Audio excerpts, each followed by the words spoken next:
Newcastle United are back, and thank God the Premier League is back. Newcastle United versus Brentford, a must-win game for us, and that's not in any sort of place that, we're fighting for relegation or we need top four. It's just a must-win game as we need to pick up some momentum. Going into these Champions League games, these very big occasions, we just want some momentum. We don't want to be going in with gloom and doom. I know it's a big night, but we want something to properly look forward to. We want Alexander Isak to score a couple. We want players to look forward to. All the experience will be fantastic. I think we should really be beating Brentford at home, but let's get into absolutely everything. Brentford, undefeated in the Premier League so far, 3 draws and 1 win. One of those draws being against a very good Spurs side you'd actually think would be worse with missing Harry Kane, but they've just been fantastic. I know they haven't played against the best of the best, but the way they've set up with the fullbacks especially, they just look like a very good Spurs side, so credit for them to draw to them. But then they've also drew to Bournemouth and Crystal Palace as well. I mean, on paper, and both of them games are at home as well, you'd expect them to beat both teams. Brentford set up really, really well. And what I think some people do is they'll look at the recent results and they just say, oh, well, we should beat Brentford. And they'll just turn up and they'll turn you over. That's how good Brentford are. Thomas Frank, just never underestimate him as a manager.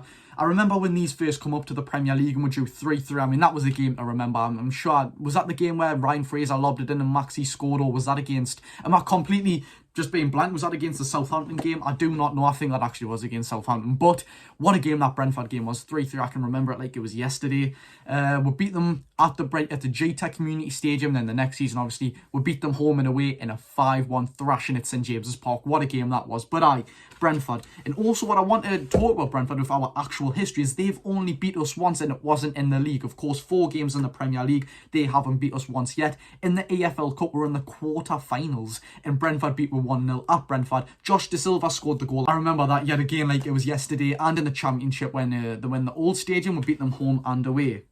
Now, who is going to cause us problems for Brentford, for Newcastle United? It's pretty easy for me. The 3 in attack, Visser, Sharda and Mbeumo. 3 players. Sharda's not on the best of form in terms of goals and assists. I mean, his performances have been really, really great. I swear he got a goal of the month against Palace or something. But apart from that, we're going to go into each detail about every single player.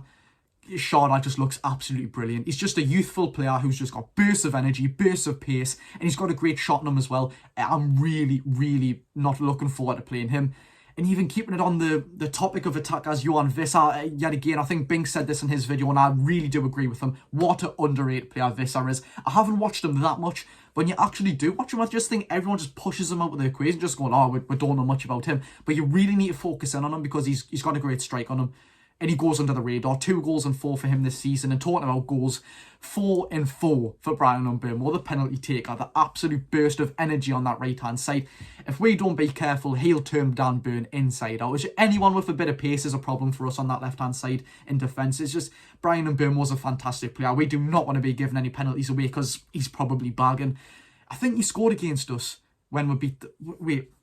I'm sure Brian Mbeumo scored against us. I can't remember exactly what game it was. It's in James's Park, then it got ruled off outside. I can remember his little celebration in the Gallagher corner doing that or something. But I really watch out for Brian Mbeumo. There's 3 important players that are out for Brentford. One, of course, being Ivan Toney. Don't need to pick up on that too much. Everybody knows that he's out. He's been suspended. I forgot how long that is. 7 or 8 months, one of the 2. Then we do have Josh De Silva, who's he's always a weird player playing against us. I mean, he scored in the EFL quarter-final to knock out when under them Bruce days. And then we played at the Brentford Stadium when we won 2-0 due to Joe Linton and Joe Willock, and he got sent off. So he's also always like a key player against us, not for any sort of reason, but he's just always a highlighted player. I mean, the more the merrier. That's out for us, is beneficial for us, unfortunately not for Brentford. And probably the main one, Ben Mee is out with a calf/shin/heel injury. I mean, he's being battered and bruised there. But Ben Mee is a fantastic defender. At 33 years of age, right? Moving from Burnley to Brentford, you would think it's the end of the lad's career. But last season, he's just proved that he's still a fantastic defender. And it's a really big plus that he's not playing because it would be a problem for our defenders. So, with Ben Mee out, they are probably going to set up in a 4-3-3. And I'm expecting Nathan Collins to play right centre-back at left centre-back. Pinnock. There's so many options for them at centre-back. They are so well covered in depth. 2 key statistics for Brentford is that they concede 0.8 goals per game. Same cannot be said for Newcastle United. And they score 2 goals per game. Yes, bang on 2 goals per game. We haven't kept a clean sheet yet. So I really am expecting Brentford to score in this game. And they've got great attacking abilities. And especially if Sven Botman's out for us, wow. This is setting in for me. This could be a really difficult game. Like I've just said, if Sven Botman's out, their attacking output, they're scoring 2 goals a game. This could be really pivotal for us. And just to talk about Newcastle for a bit, there's one change that I would love to make, right? But it's a bit of a argumentative change. It's Lewis Hall at left back for Dan Burn. Of course, that's not the argumentative bit about it. It's the fact that if Brian Burn was on that right-hand side, Dan Burn hopefully can handle him. Hopefully he can contain him. I know whoever's left centre mid is going to come back and help him. But the thing is, I would much rather Lewis Hall play there. Of course, he might not be match fit as he hasn't actually played a game yet. He hasn't played a single minute for Newcastle United. And he hasn't played for Chelsea in pre-season. But that's not the only reason why I want to bring Lewis Hall in, but I don't at the same time. Against AC Milan, when you're coming against players like Rafael Leao, one of the most brightest prospects in Europe. Yes, he's an inconsistent player, which we'll pick up in AC Milan match preview. But he's absolutely rapid, and I'd much rather Lewis Hall play there. And we can't give this lad who hasn't played a minute for Newcastle United 180 minutes over the space of 5 days. It's not going to happen. So Lewis Hall will feature 100 million% at some point, whether say Tino Livramento coming at left back due to rotational. I don't know, but I'd much rather Lewis Hall against Mbeumo and Rafael Leao. Can we have him against both? We can't really if we want to give the lad any sort of recovery status, or we don't want him to get overworked, as you don't want any player to get overworked. But you've just got to give credit to Brentford. Like, with Ivan Toney being out, if you think of Brentford, you think of Ivan Toney. He is just the man in their team. And with him being out, you just be like, well, who's going to score the goals for him? I mean, I've seen people place Brentford below 15th, some even relegated. Not the top sort of pundits, if you want to call them on Twitter, I'd said that they'd get relegated, but I have seen a few. And Ivan Toney's him being out hasn't hindered them whatsoever. They're literally, it's the same with Harry Kane with Spurs. They just look so much better. I think when you take the main attraction out with the team and everyone's like Ivan Toney, Harry Kane, everyone's focusing on that one person, you actually start working as a team. As they were brilliant with Ivan Toney beforehand. I'm not slating him because he's a fantastic player. I love him at Newcastle United. Would he start? No. But that's not the reason I'm talking about this. They're playing more as a team. And Ivan Toney, yet again, was absolutely fantastic. His numbers was fantastic. He bags penalties. He's a fantastic player. But they just seem to be working much more as a team and better overall. You see players like Matthias Jensen now contributing with goals and assists, and he is such an underrated player, may I just add. Watch out for Matthias Jensen in midfield, especially if Bruno Guimaraes has been left alone as a pivot. And we'll see if Tonali's back. This is Tonali and Joelinton want to bomb forward, and Tonali's left. Bruno Guimaraes is left with 3 midfielders and 3 attackers all coming on at the same time. So that's probably yet again one of the main reasons why Bruno hasn't been performing as the Bruno that we know. He's just left, as we've seen with, as an example, Manchester United with Mason Mount and Bruno Fernandes.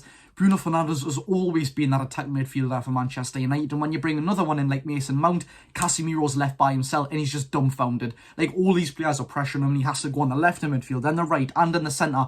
You can't do all of that. Like, their midfield is so unbalanced. Ours doesn't look as bad, but we just can't let that standard drop, really. And by the way, something I really wanted to pick up on is if Tonali isn't fit, because obviously he's out with a muscle injury or a muscle strain, whether that's true and he's just trying to avoid the San Siro, I do not know. You might be saying, why is he trying to avoid the San Siro when he's playing at St James's Park against Brentford? The actual Italian game, where it was Italy versus Ukraine, was at the San Siro. I know AC Milan fans aren't the only Italian fans that's going to be going there, but he might just be getting these blues, these AC Milan blues, and when you're getting paid hundreds of grand a week, you should just be giving it all for your current club. And I know it's sad for him if I played for Newcastle United and I got took away while being a season ticket holder and having all these tattoos and a lifelong fan as he is, and I've got to play for Chelsea and then I play against Newcastle United. I'd be like, oh, I really don't want to, but I'm going to have to. I get paid all this money. I'm at this club. I have to give my all for this club. So that's what he's got to think. Of course, that might not be the reason whatsoever. But what I was going to say, if we have a 75% fit Sandro Tonali or 100% fit Sean Longstaff, who are you taking?